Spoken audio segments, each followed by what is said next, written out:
रास्ते थक जाएंगे लेकिन एक निशानी जाएगी, हम जाएंगे दुनिया से तो एक कहानी जाएगी। हेलो दोस्तों, मैं माधव सर आपके अपने YouTube channel you like mathematics में स्वागत है। तो चलिए, रेलवे ग्रुप डी का ये टारगेट बैच चल रही है, जिसको देखा जाए, गौर करेंगे, ध्यान दीजिएगा। वही सब क्वेश्चन पढ़ाने जा रहे हैं जो निश्चित आपके एग्जाम में पूछे जाने वाले हैं। रेलवे ग्रुप डी के एग्जाम में यही सब क्वेश्चन आएगा, एकदम मैं गारंटी दे रहा हूं। ये गेसिंग किया हुआ बात है। इस पैटर्न का क्वेश्चन बार बार पूछे जाते हैं, इस पैटर्न पर बार बार पूछे जाते हैं। ध्यान दीजिएगा, क्वेश्चन क्या है देखिएगा। अ, ब और स, ध्यान दीजिएगा। अ, ब और स, ध्यान दीजिएगा, देखा जाए। अ, ध्यान दीजिएगा, देखा जाए। अ, ब और स, अ, ब और स ने, ध्यान दीजिएगा, देखा जाए, एक टैक्सी 1040 रुपये में किराए पर लिया। ये तीनों दोस्त मिलके, मतलब अरुण, बबलू और सरोज, अरुण, बबलू और सरोज तीनों दोस्त मिल करके टैक्सी एगो किराया पर ले लिया। बात समझ रहे ना, घूमने के लिए, लफा सिटी करने के लिए तीनों मिल के एगो किराया पर टैक्सी ले लिया 1040 रुपया में। बात समझ रहे हैं ना, भाड़ा पर ले लिया 1040 रुपया में। और उसका प्रयोग 14 घंटे करता है कौन? अ, 16 घंटे कौन करता है? ब, और 22 घंटे कौन करता है? स। मतलब 14 घंटा इसका यूज करता है कौन? अ, इस टैक्सी को, और 16 घंटे यूज करता है कौन? ब, बबलू, बबलू। और सरोज, स मतलब सरोज, सरोज यूज करता है कै घंटा? 12 घंटा। बात को समझिएगा, ध्यान दीजिएगा, देखा जाए। कुल भाड़े में से, कुल भाड़े में 100 का अंश क्या है? यानी टोटल भाड़ा जो है 1040 रुपया, उस भाड़ा 1040 में 100 को कितना देना पड़ेगा? तो सिंपल बात है कि जोन जितना जितना देर यूज करेगा गाड़ी का, उसी रेशियो से उसको भाड़ा देना होगा। अरे जे ज्यादा यूज करेगा उसको ज्यादा भाड़ा देना होगा, जे कम यूज करेगा उसको कम भाड़ा देना होगा। तो बोला है कि 100 को, किसको? 100 को, 100 का अंश क्या है, मतलब 100 को कितना भाड़ा देना होगा? टोटल किराया है 1040 रुपया। टैक्सी का टोटल किराया तीनों मिल के, तीनों पार्टनर मिल के 1040 रुपया में टैक्सी को किराए पर ले लिया है। तो देखिए, तो यूज करता है 14 घंटा, ये जो है 12 घंटा, और ये 22 घंटा। जिस रेशियो से यूज करेगा वही रेशियो से किराया भरेगा। ध्यान दीजिएगा, देखा जाए तो 14, 16, 22 सबको जोड़िएगा, तो सबको जोड़िएगा ना तो 52 हो जाएगा, 52। अब जोड़ के देखिए ना, 2 और 6, 8, 8, ध्यान दीजिएगा, 4, 12 के 2 हासिल 1, 2, 3, 4 और 1 हासिल 5, सबको जोड़िएगा। यानी कुल 52 घंटा यूज किया है, टोटल यूज किया है 52 घंटा गाड़ी को। देखिए, तो 52 घंटा का किराया है 1040, टोटल 52 घंटा का किराया 1040। तो ध्यान दीजिएगा, 1 घंटा का किराया कितना हो जाएगा? तो 20 हो जाएगा। देखिए, 52 के 52 एक बार में, अब 52 दूनी 104 होता है, तो 52 दूनी 104, एगो 0, तो ये एक बार में 20 बार में कट जाएगा। तो 1 घंटा का, कि 52 घंटा का किराया 1040, तो 1 घंटा का किराया 20 रुपया, तो 1 घंटा का किराया 20 रुपया। तो 100 का अंश पूछा है, 100 का अंश क्या है? तो ध्यान दीजिएगा, यानी 100 को किराया देना होगा, किराया देना होगा, देना होगा। 100 को किराया देना होगा। 100 को अनुपात में अनुपात 22 घंटा का किराया देना होगा, ताकि 22 घंटा यूज किया है। 1 घंटा का किराया 20 रुपया, तब 22 घंटा का किराया कितना, तब 22 दूनी 44 यानी 440 रुपया किराया। 1 घंटा का 20 रुपया किराया है, तो 100 जो है 100 का अंश पूछा है, यानी 100 को कितना किराया भरना पड़ेगा, तो 100 को भरना पड़ेगा 440 रुपया, यानी 1 का वैल्यू 20 है, तो 22 का वैल्यू कितना, 22 घंटा यूज किया है, यानी 440 रुपया किराया देना होगा। ध्यान दीजिएगा, देखा जाए तो इसका स्क्रीनशॉट लीजिए। तो ध्यान दीजिएगा, बहुत अच्छा सवाल है, इसको देखा जाए, बहुत अच्छा क्वेश्चन है, देखते जाइए।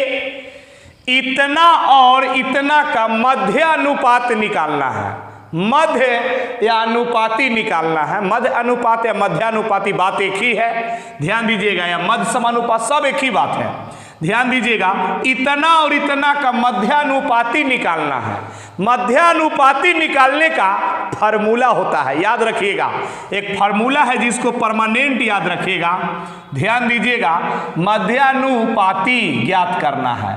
देखिए 2 गो दे देता है, इतना और इतना 2 गो दे देगा और बोलेगा कि उसका मध्यानुपाती निकालिए, मध्यानुपाती निकालिए। तो मध्यानुपाती निकालने का फार्मूला होता है √AB। मध्यानुपाती निकालने का फार्मूला होता है √AB। इस फार्मूला को परमानेंट याद रखिएगा। मध्यानुपाती निकालने का फार्मूला होता है √AB, याद रहना चाहिए। मध्यानुपाती निकालने का फार्मूला √AB। ध्यान दीजिएगा, पहलका को ए बोलते हैं, दूसरका को बी बोलते हैं। तो पहलका को ए बोलेंगे या दूसरका को बी बोला जाता है। ध्यान दीजिएगा, देखा जाए तो यहाँ पे ए के जगह पर ए का वैल्यू ए बोला है 0.02 को, और इन दोनों के बीच में गुना का चिन्ह छुपा हुआ है बी देखिएगा, बी किसको बोला है 0.32 को। देखते जाइए आप 0.32 को। तो यहाँ पे देखिएगा, यहाँ रूट के अंदर में ही गुना होगा। थोड़ा देर के लिए इसको 32 समझिए, 32 दूनी 64, 32 दूनी 64। 2 अंक इसमें या 2 अंक इसमें, इसमें 2 अंक बाद दशमलव, इसमें भी 2 अंक बाद दशमलव है, यानी 4 अंक बाद दशमलव पड़ेगा। 2 अंक का 2 अंक 4 अंक, तो इसमें 4 अंक के बाद दशमलव देना है, तो 2 गो 0 दे दीजिए तब ना 4 अंक हो जाएगा।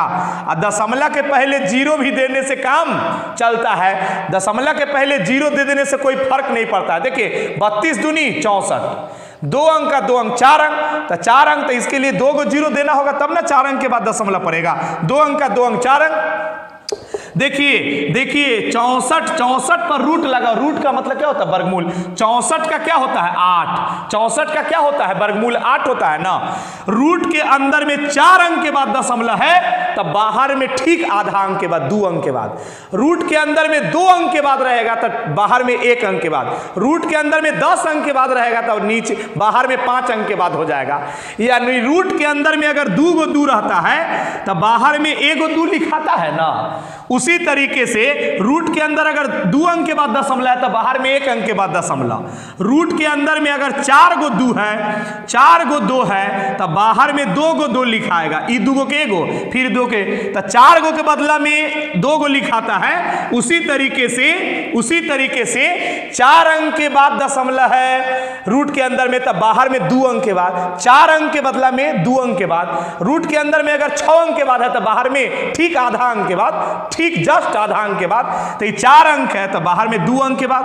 तो एगो 0 दे के तब दशमलव देंगे तब ना 2 अंक के बाद होगा। दशमलव के पहले 0 देने से कोई फर्क नहीं पड़ता है। यानी इतना एवं इतना का मध्यानुपाती क्या हो जाएगा 0.08। उतारिए, स्क्रीनशॉट लीजिए।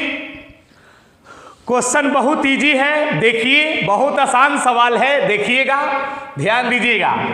x अनुपात y है 3:4। इसका मतलब है कि x का वैल्यू 3 है और y का वैल्यू 4 है, यानी x का वैल्यू 3 और y का वैल्यू 4। तो जहां जहां x है वहां 3 पुट करेंगे और जहां जहां y है वहां 4 पुट करेंगे। बहुत आसान है, देखते जाइए। तो 4 जहां जहां x है वहां 3 बैठा दीजिए और जहां जहां y है वहां वहां 4 बैठा दीजिए, y का वैल्यू 4। ध्यान दीजिएगा, देखा जाए। अब यहाँ पे देखिएगा, ध्यान दीजिएगा, देखा जाए, यहाँ पे गौर करेंगे, यहाँ अनुपात है तो अनुपात। अब इधर देखिएगा, इधर देखिएगा, चाहे आप ऐसे रहने दीजिए ना, जैसे कहने का मतलब है कि ये जो है ना अनुपात के पहले है, आई अनुपात के बाद है। तो 5x के जगह पर, x के जगह पर 3, y के जगह पर 4। ध्यान दीजिएगा, तो 4 तिया 12, और यहाँ पे 5 चौका 20, यह अनुपात है। ध्यान दीजिएगा, 5 तिया 15 और 4 दूनी 8, तो ये दोनों को जोड़ देंगे 20 और 12 को, तो ये 32 हो जाएगा। और यहाँ पे इसको 8 घटा देंगे तो ये 7 हो जाएगा, यानी रेशियो हो गया 32 अनुपात 7। तो यही तो इसी का अनुपात पूछा है, हद से ज्यादा इजी है, उतारिए। तो देखिए ये सवाल भी बहुत अच्छा है, इसको देखिए तो क्या कह रहा है। 53 रुपया ए, बी और सी में इस तरह बांटा जाता है। 53 रुपया को ए, बी, सी में इस तरह से बांटा जाता है कि ए को बी से 7 रुपया अधिक मिलते हैं और बी को सी से 8 रुपया अधिक मिलते हैं। उनके हिस्सा का अनुपात बताएं। उनके हिस्सा मतलब ए, बी, सी का हिस्सा। ध्यान दीजिएगा, ए, बी और सी, ये तीनों के बीच 53 रुपया बांटा जाता है। कैसे कैसे बांटा है देखिएगा।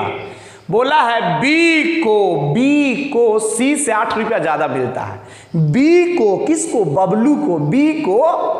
बी को सी से 8 रुपया, सी को जितना मिलता है ना, सी को जितना मिलता है उससे 8 रुपया इसको ज्यादा मिलता है। तो मान लीजिए कि सी को 100 रुपया मिलता है। मान लीजिए सी मतलब चंदन, मान लीजिए कि चंदन को 100 रुपया मिलता है, तो इसको चंदन से 8 रुपया ज्यादा मिलता है, ऐसा बोल रहा है कि बी को बबलू को चंदन से 8 रुपया ज्यादा मिलता है, सी से 8 रुपया ज्यादा। तो उसको x मिला है तो इसको मिलेगा x प्लस 8, यानी चंदनमा को जितना मिला है ना उससे बबलुआ को 8 रुपया ज्यादा मिलेगा, ऐसा कह रहा है। देखिए बी को सी से 8 रुपया ज्यादा, सी को जितना मिला है उससे 8 रुपया इसको ज्यादा मिलता है। फिर ध्यान दीजिएगा, ए को बी से 7 रुपया अधिक मिलता है। ए को अभिषेक को मतलब अभिषेक को बबलू से 7 रुपया ज्यादा मिलता है, बी से 7 रुपया ज्यादा। बी को जितना मिला है ना उससे इसको 7 रुपया ज्यादा, तो उसको x प्लस 8 मिला है तो इसको x प्लस 15 मिलेगा। x पर 8 में 7 रुपया का ज्यादा मिलेगा तो इसको 15 रुपया मिलेगा, मतलब इसको x प्लस 8 मिला है, मतलब इसको जितना मिला है ना, इसको जितना मिला है उससे 7 रुपया इसको ज्यादा मिलेगा। तो इसको तो x प्लस 8 मिला है ना, तो इसको जितना मिला है उससे 7 रुपया ज्यादा मिलेगा। इसका मतलब है कि इसको मिलेगा, ध्यान दीजिएगा, देखा जाए, इससे 7 रुपया ज्यादा। सी को जितना मिला था, सी को माना कि x मिला, सी को जितना मिला उससे 8 रुपया इसको ज्यादा मिलेगा। एकरा से एकरा इसको 7 रुपया ज्यादा मिलता है, बबलुआ से अभिषेकवा को 7 रुपया ज्यादा मिलता है, ऐसा कह रहा है। ध्यान दीजिएगा, तो तीनों के हिस्सा का योग कितना है? तीनों के बीच बांटा है 53 रुपया, लेकिन तीनों के बीच कितना बांटा है जोड़ दीजिए। तो ध्यान दीजिएगा, इसके बीच कितना? 8 7 15, इसको इतना बांटा है, इसको x प्लस 8 दिया है और इसको x, तो टोटल इतना बांटा है तीनों के बीच, लेकिन बांटा है कितना? 53, जोड़ दिया। तीनों के बीच इसका इतना है, इसका इतना, सबको जोड़ दिया। तीनों के बीच इतना बांटा है लेकिन बांटा है 53, तो 1x 2x 3x, यानी 3x हो जाएगा। 15 8, तो 15 8 23 हो जाएगा, 23। ध्यान दीजिएगा, इधर क्या है? 53, ये प्लस 23 है तो उधर जाएगा माइनस 23 हो जाएगा। तो ये 3x 23 जाकर उधर घटा दीजिए, प्लस में तो घट जाएगा तो 30 बचेगा। 23 घटा दीजिए ना तो 30 बचेगा। ध्यान दीजिएगा, 3 से काटेंगे तो कै बार में? 3 दाएं के 30, यानी x का वैल्यू कितना? 10। हमको x का वैल्यू नहीं निकालना है, हमको निकालना है उनके हिस्से का अनुपात, यानी तीनों के हिस्सा का अनुपात। तो तीनों के हिस्सा का रेशियो, ए बी सी के हिस्सा, तो इसका हिस्सा है कितना? x प्लस 15 है, ए का हिस्सा कितना है x प्लस 15, ध्यान दीजिएगा, यानी 8 7 15, और इसका हिस्सा कितना है x प्लस 8 है, ध्यान दीजिएगा x प्लस 8 है, और इसका हिस्सा कितना है, इसका हिस्सा क्या है x है। तो यहाँ x के जगह पर क्या है 10, तो यहाँ x के जगह पर 10 आई 15 जोड़ देंगे ये वाला, यहाँ पे 10 प्लस 8 हो जाएगा, समझ में आ रहा है ना। और यहाँ पे x का वैल्यू कितना है 10 है, तो 15 10 ये 25 हो जाएगा, 10 8 18 हो जाएगा, और ये कितना हो जाएगा 10। कटने वाला रहेगा तो काट देंगे, नहीं कटने वाला रहेगा छोड़ देंगे। कोई ऐसा पहाड़ा है जिससे तीनों कट जाता है, कोई ऐसा टेबल है जिससे तीनों को काट देता है, ध्यान दीजिएगा, नहीं काटेगा, लगता है नहीं ना काटेगा, ध्यान दीजिएगा। तो यही आपका क्या हो जाएगा, आंसर हो जाएगा। तो उनके हिस्से का अनुपात क्या होगा, तो हिस्सा का अनुपात उसका, ध्यान दीजिएगा, 25 18 और 10 हो जाएगा। उतारिए, स्क्रीनशॉट लीजिए। तो ध्यान दीजिएगा, देखा जाए, गौर करेंगे, क्वेश्चन बहुत अच्छा है, प्रपोर्शन का क्वेश्चन है, समानुपात का क्वेश्चन है। जब यहाँ 4 गो बूंद का रहता है ना, तो इस समानुपात का केस कहलाता है। 2 गो बूंदा को अनुपात कहते हैं, और 4 गो बूंदा रहे तो इस समानुपात का केस होगा। इस टाइप का जब भी क्वेश्चन रहे 4 बूंदा वाला, यानी समानुपात का केस कहलाएगा। ये कौन केस है, समानुपात का। समानुपात के केस में इनर इनर एक साथ गुना होता है, आउटर आउटर एक साथ गुना होता है, इस बात को याद रखिएगा। इनर इनर एक साथ, आउटर आउटर एक साथ, यानी बाहर वाला में बाहर वाला से और अंदर वाला में अंदर वाला से। तो ध्यान दीजिएगा, √2 को गुना होगा x के साथ, बाहर वाला में बाहर वाला से। आई समानुपात के जगह पर बराबर दे सकते हैं, समानुपात का मतलब बराबर होता है, ध्यान दीजिएगा। देखा जाए तो बाहर वाला को बाहर वाला के साथ गुना और अंदर वाला को अंदर वाला के साथ गुना करेंगे, तो इसका गुना हम इससे करेंगे, ध्यान दीजिएगा, √6 के। तो ध्यान दीजिएगा, इनर इनर एक साथ, आउटर आउटर एक साथ, ऐसा रूल है, ध्यान दीजिएगा। देखा जाए, बात को समझिएगा, ध्यान दीजिएगा। हमको x का वैल्यू सबसे पहले तो √2 को √2x गुना करेंगे, √2x हो जाएगा गुना करने पर। अभी 6 से इसमें भी गुना होगा, अरे ब्रैकेट मतलब सीधे गुना ना होगा, गुना दीजिए चाहे नहीं दीजिए। तो √6 से इसमें भी गुना होगा, √6 से इसमें भी, दोनों में, √6 से इसमें भी और √6 से इसमें भी गुना होगा। तो √6 से 1 में गुना करेंगे तो √6 ही रह जाएगा, √6 ही रह जाएगा, ध्यान दीजिएगा। प्लस है तो प्लस, इसको गुना करेंगे तो ध्यान दीजिएगा, 36 18, रूट के अंदर क्या हो जाएगा, 18 हो जाएगा। चलिए ध्यान दीजिएगा, देखा जाए। अब यहाँ x है तो x, और यहाँ पे √6 अब प्लस ही रूट क्या है 18 है, ध्यान दीजिएगा। देखा जाए, यहाँ ये गुना में है तो ये भागा में हो जाएगा √2, मतलब √2 भागा में हो जाएगा ना। अब यहाँ पे देखिएगा, इस 6 को हम लिख सकते हैं 3 दूनी 6, देखिएगा 6 को 3 दूनी 6, ध्यान दीजिएगा। ये 18 को लिख सकते हैं 9 दूनी 18, बट्टा में √2 को जैसे के तैसे। अब ध्यान दीजिएगा, यहाँ पे देखते जाएंगे, √2 कहने का मतलब टोटल पर रूट है, मतलब 3 पर भी रूट है और 2 पर भी रूट है। टोटल पर रूट है मतलब 9 पर भी रूट है और 2 पर भी रूट है, यानी √2 इसमें भी है और √2 इसमें भी है, प्लस के उस पार भी √2 है और √2 इधर भी है। तो हम √2 क्या कर लिया, कॉमन ले लिया। तो √2 निकाल लेंगे तो यहाँ √3 बच जाएगा, √3 बच जाएगा, प्लस √2 निकल जाएगा तो इसमें √9 बच जाएगा, √2 निकल जाएगा तो √9, अब बट्टा में √2, ध्यान दीजिएगा, √2 से √2 कर जाएगा ना, √2 से √2 कर जाएगा। तो यहाँ पे x के जगह पर यहाँ पे देखिएगा √3, और यहाँ पे देखिएगा ये 9 का वर्गमूल कितना होगा, 3 हो जाएगा, 9 का वर्गमूल 3 हो जाएगा, यानी x का वैल्यू निकल गया, x का वैल्यू निकल गया। ध्यान दीजिएगा, हमको x का ही वैल्यू पूछा है। अगर मेरा वीडियो आपको अच्छा लग रहा है तो प्लीज लाइक और सब्सक्राइब करें, दोस्तों में भी शेयर करें। तो ठीक है, आज की सेवा इतना ही रहने दीजिए और लगातार वीडियो देखिए, तब समझ में आएगा। एक दिन देखने से कोई फायदा नहीं है।